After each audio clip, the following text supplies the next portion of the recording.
Kita sudah sampai pada menu terakhir di Illucinati. Ini adalah main course yang gue siapin dan gue suka nge-tweet soal KPK. Karena menurut gue KPK ini perlu kita dukung gitu. Karena masalahnya, setuju KPK perlu didukung? Setuju? Oke, bagus. Karena masalahnya black campaign dari pihak-pihak yang terancam oleh keberadaan mereka tuh kencang banget gitu. Paling sering isu yang diembuskan adalah masalah, KPK itu tebang pilih, ya kan? Tebang pilih, milih-milih kasus. Lah, sekarang gue tanya, mendingan tebang pilih apa nggak ditebang sama sekali? Ya kan?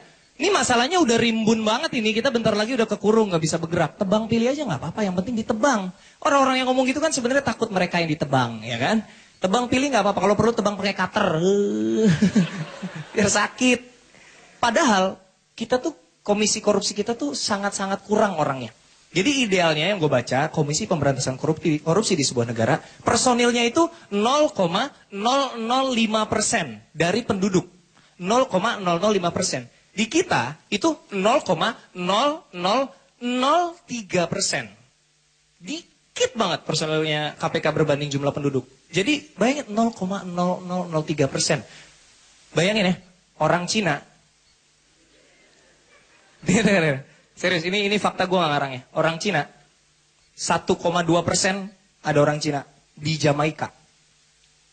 Tahu negara Jamaika?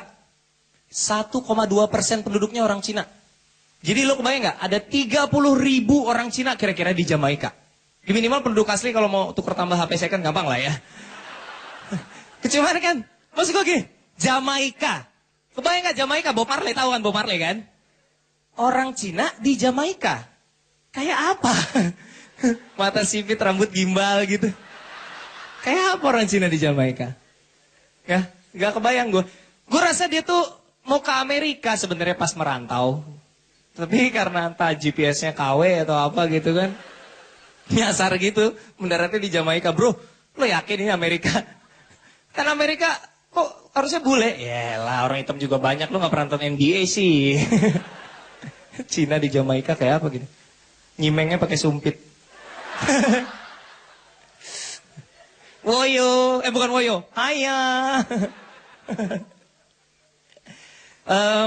Gue jujur prihatin sama apatisnya anak muda sama pemilu gitu. Di sini nggak tahu mungkin banyak anak muda yang baru akan ikut pemilu untuk pertama kalinya, boleh tepuk tangan nggak? Oh, lumayan banyak kan? Yang berencana untuk baik yang udah kesekian atau pertama, yang berencana golput, boleh tepuk tangan nggak?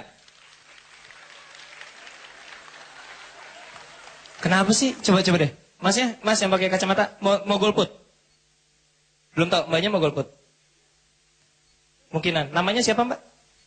Irma. Mbak Irma boleh tahu nggak alasannya kenapa mau golput? Belum ada yang serak.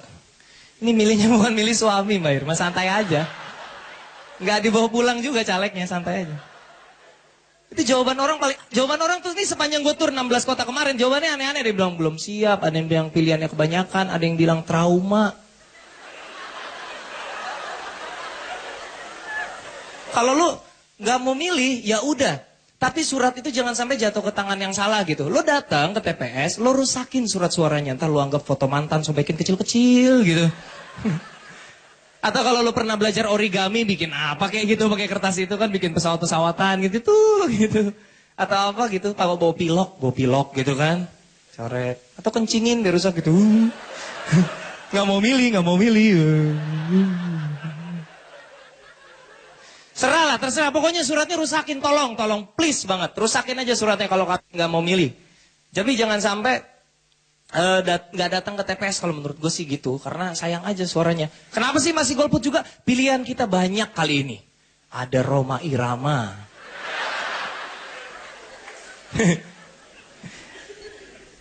Gue gini ya. Buat yang gue minta tepuk tangannya buat yang udah pernah lihat dengan mata kepala sendiri lokasi lumpur Lapindo. Lumayan banyak ya, hampir setengahnya. Ngeri nggak? Ngeri ya. Lumpur Lapindo itu mulai meletus tahun 2006.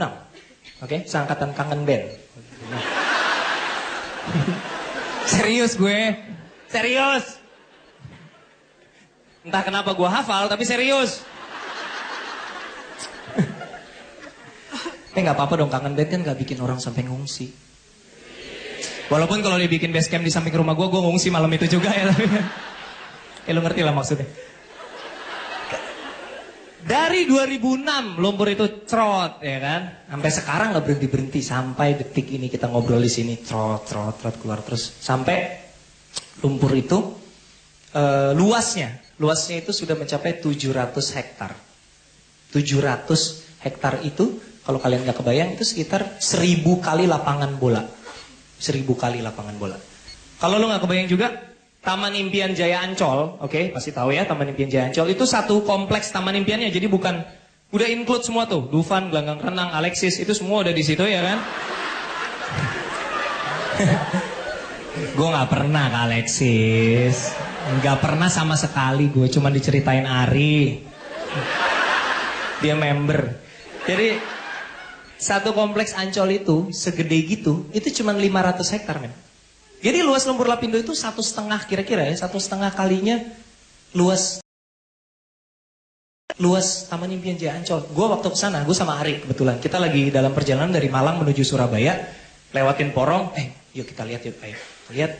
Jadi kita datang, mau naik ke Tanggul itu sama penduduk setempat yang kehilangan tempat tinggal, mereka nyari duit di situ, mereka minta tanda masuk, bayar seikhlasnya, ada yang bayar 5.000, ada yang bayar 10.000. Kecuali Ari, mereka nggak berani minta duit sama Ari ya tadi. Silakan bos, boleh masuk. Mau bawa pulang nih ada kresek bos, bawa pulang boleh. Mau berenang bos, mau berenang, nih celana saya aja pakai. Jadi gue sama Ari naik ke situ, kita berdiri kira-kira kayak gini nih, Tanggul gitu kan. Jadi di situ jalan raya, ini Tanggul, kita naik itu, pas begitu naik, apa ya? Gak bisa ngomong apa-apa, gue jujur itu sejauh mata memandang ya, walaupun gue tau pandangan gue gak jauh-jauh amat, oke? Sejauh mata memandang itu ya, itu aja udah lumpur gitu. Terus ada letupan-letupan gitu, kayak ada orang lagi nyelam terus kentut gitu. Plup gitu. Kayak gitu. Serem gak? Serem banget. Tapi bagian yang paling ngeselin kan seperti yang kalian tahu, akhirnya lumpur Lapindo itu oleh bencana alam. Oke, karena dibilang bencana alam kan mau gak mau penanggulangannya pakai duit APBN. APBN duit dari mana? Pajak duit siapa? Duit kita.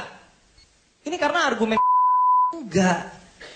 Jadi lumpur Lapindo itu bukan kesalahan pengeboran, itu bencana alam. Retakannya muncul akibat gempa Jogja. Kalau kalian ada yang ingat pembelaan ini ya, di YouTube masih ada. Gempa Jogja itu teman-teman, gue sampai riset saking penasarannya. Gempa Jogja itu terjadi 2 hari sebelum lumpur Lapindo meletus, oke? Di 300 km jauhnya. 2 hari kemudian baru, ini masa, iya kan, ini gempa, 2 hari kemudian baru lumpurnya muncul. Masa gempa delay? Ngirim gempanya pakai apa? Pakai tiki gitu, kenapa baru 2 hari gitu? Gempa kok pending, apaan? 2 hari kemudian baru krek muncul gitu. Terus katanya gempa Jogja, padahal gempa Jogja itu skala Richternya 6. Dengan jarak 300 km, nyampe ke Sidoarjo, tinggal 2 skala Richter. 2 skala Richter, FYI, nggak kerasa. Masih lebih kenceng getaran BB Gemini lo kalau di vibrate, beneran. Beneran. 2 skala Richter itu istilahnya mikro, nggak akan kerasa. 2 skala Richter tuh kira-kira kalau cowok-cowok lagi kencing terus orang sebelah lu, nah itu segitulah. Apaan sih gitu. Kira-kira segitu getarannya. Gue cuma mau bilang gini, oke nggak apa-apa. Lumpur Lapindo pakai APBN, pajak gue, pajak kita semua, nggak apa-apa. Lo boleh ambil uang pajak gue, tapi lo nggak akan bisa ambil suara gue di pemilu kali ini ya. Nama saya Eros Prakasa, terima kasih semuanya.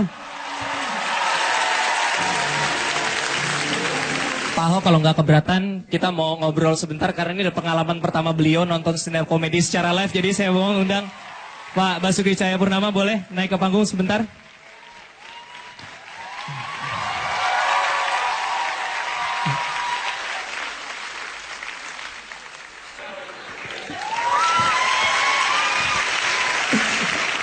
Ternyata gue baru tahu pertama kali gue ketemu, ternyata doi gede ya. Gimana Pak pertama kali nonton stand up comedy Pak? Ya lucu lah. Kayak gak enak mau bilang gak lucu gitu ya. Ya habis tidak beli tiket dikasih ya lucu dong. Oh iya benar. Benar juga sih. Ada yang lihat nggak sih di Twitter kemarin Pak Ahok gendong-gendongan sama Mas Butet? Ada yang lihat nggak? Pas syuting sentilan-sentilun itu Photoshop atau beneran gendong-gendongan Pak? Ceritain deh, coba klarifikasi. Beneran gendong-gendongan? Jadi waktu mau syuting, si Butet bilang gini, nanti aku minta foto yang khusus ya. Terus saya pikir foto khusus biasa lah kan, mungkin mau duduk di meja kursinya gup apa boleh aja lah biasa. Iya. Enggak, saya maunya digendong katanya. Gendongnya gimana sih bilang, beratnya berapa? 75 kilo katanya. Beratan doi pasti.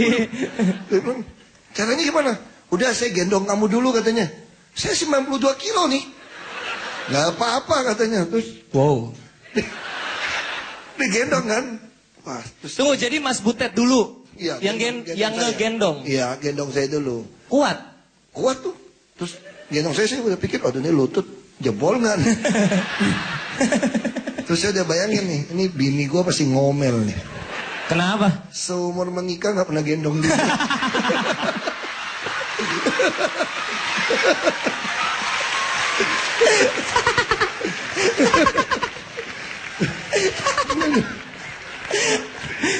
Aduh. Orang tua laki lagi lo gendong, gue kagak. Waduh beneran kan akhirnya kan. Begitu foto, ajudan foto terus ya dia kirim ke saya kan. Saya kirim ke istri. Alamak, jawabnya. Saya aja nggak pernah kamu gendong. Saya Terus, kan daripada gua gendong Naswa Shihab lebih parah kamu. oh iya benar. Masih mending gua si Butet. Bawa pemplet yang gua gendong bahaya. Benar juga. Karena kita mau tangan untuk Pak Basuki Cahayapurnama. Suka sama Ernestnya, dia kalau ngomong juga kayak ada isinya gitu, ada maknanya, beda sama